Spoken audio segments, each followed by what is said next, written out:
ರಾಖಿ ಹಬ್ಬವು ಅಣ್ಣ ತಂಗಿ ಅಕ್ಕ ತಮ್ಮನ ಪವಿತ್ರ ಬಾಂಧವ್ಯವನ್ನು ಸಾರುವ ವಿಶೇಷ ಹಬ್ಬವಾಗಿದೆ.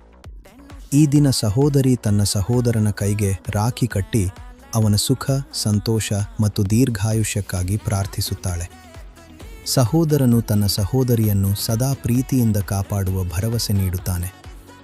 ರಾಖಿ ಎಂದರೆ ಕೇವಲ ಒಂದು ದಾರವಲ್ಲ, ಅದು ಪ್ರೀತಿ, ವಿಶ್ವಾಸ, ಕಾಳಜಿ ಮತ್ತು ಕುಟುಂಬದ ಬಾಂಧವ್ಯದ ಸಂಕೇತ. ಬಾಲ್ಯದ ಸಿಹಿ ನೆನಪುಗಳನ್ನು ಮೆಲುಕು ಹಾಕುತ್ತಾ ಸಹೋದರ ಸಹೋದರಿಯರು ಈ ಹಬ್ಬವನ್ನು ಸಂತೋಷದಿಂದ ಆಚರಿಸುತ್ತಾರೆ. ಸಹೋದರ ಸಹೋದರಿಯರ ಸಂಬಂಧ ಜೀವನದಲ್ಲಿ ಅತ್ಯಂತ ಅಮೂಲ್ಯವಾದ ಸಂಬಂಧಗಳಲ್ಲಿ ಒಂದು. ಎಷ್ಟೇ ಜಗಳಗಳಿದ್ದರೂ ಒಬ್ಬರಿಗೊಬ್ಬರು ಕಷ್ಟ ಬಂದಾಗ ಜೊತೆಯಾಗಿ ನಿಲ್ಲುವ ಮನಸ್ಸೇ ಈ ಬಂಧದ ವಿಶೇಷತೆ. ರಾಖಿ ಹಬ್ಬವು ಎಲ್ಲರ ಜೀವನದಲ್ಲಿ ಪ್ರೀತಿ, ಸಂತೋಷ ಮತ್ತು ಸಹೋದರತ್ವವನ್ನು ಹೆಚ್ಚಿಸಲಿ. ಎಲ್ಲ ಅಣ್ಣ ತಂಗಿ ಅಕ್ಕ ತಮ್ಮಂದಿರಿಗೂ ರಕ್ಷಾಬಂಧನದ ಹಾರ್ದಿಕ ಶುಭಾಶಯಗಳು.